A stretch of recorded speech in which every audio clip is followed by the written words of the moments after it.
Hello friends, সবাই কেমন আছো? আমার নতুন একটা ব্লগে তোমাদের অনেক অনেক স্বাগত। এই দেখো, আমি, আমার হাজব্যান্ড, আমার মেয়ে, আমার শ্বশুরমশাই, আমার শাশুড়ি মা, আমার দেওর, সবাই মিলে আমরা এয়ারপোর্টে যাচ্ছি। এই দেখো, আমরা কলকাতা এয়ারপোর্টে পৌঁছে গেছি। পৌঁছে যাওয়ার পর আমার মেয়ের ভীষণ খিদে পেয়েছে।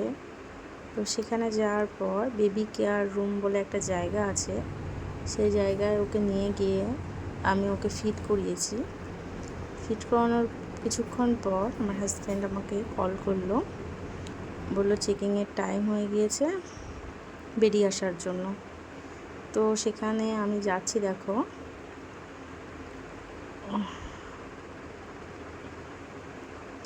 ওকে ওর পাপার কাছে দিয়ে দিয়েছি। এয়ারপোর্টের ভিতরে ভীষণ ঠান্ডা ছিল, মেয়ের গায়ে একটা টাওয়াল দিয়ে দিয়েছিলাম। পাপা, আমরা সবাই মিলে যাচ্ছি। এখন ফ্লাইটের টাইম হয়ে গিয়েছে। দেখো, বাস চলে এসছে আমাদের নিয়ে যাওয়ার জন্য। আমরা বাসে উঠে পড়েছি।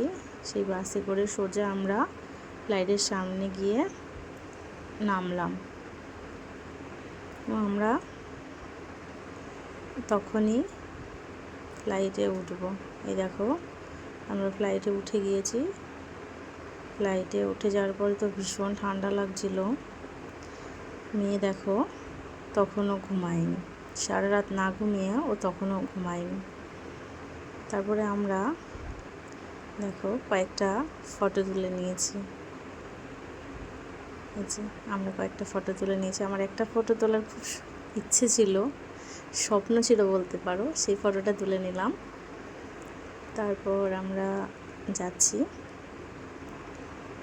এই যে দেখতে পাচ্ছ, আমার মেয়ে কত সুন্দরভাবে বসে রয়েছে, কান্না করছে না, খেলা করছে, কিন্তু না, এরকমভাবেও পুরোটা যায়নি। ও কিছুক্ষণ পর খুব কান্নাকাটি করে ঘুমিয়ে পড়েছিল। আমরা কলকাতা থেকে 5:30টার সময় উঠেছিলাম এবং আমরা 7:30টার দিকে দিল্লিতে নামি। দিল্লিতে নামার পর আমার হাজব্যান্ড উবের বুক করেছিল। তো আমরা সেই উবেরের দিকেই যাচ্ছি। উবেরে করে আমরা তখন যাব নয়ডাতে, কারণ আমার হাজব্যান্ডের জব লোকেশন ছিল নয়ডা।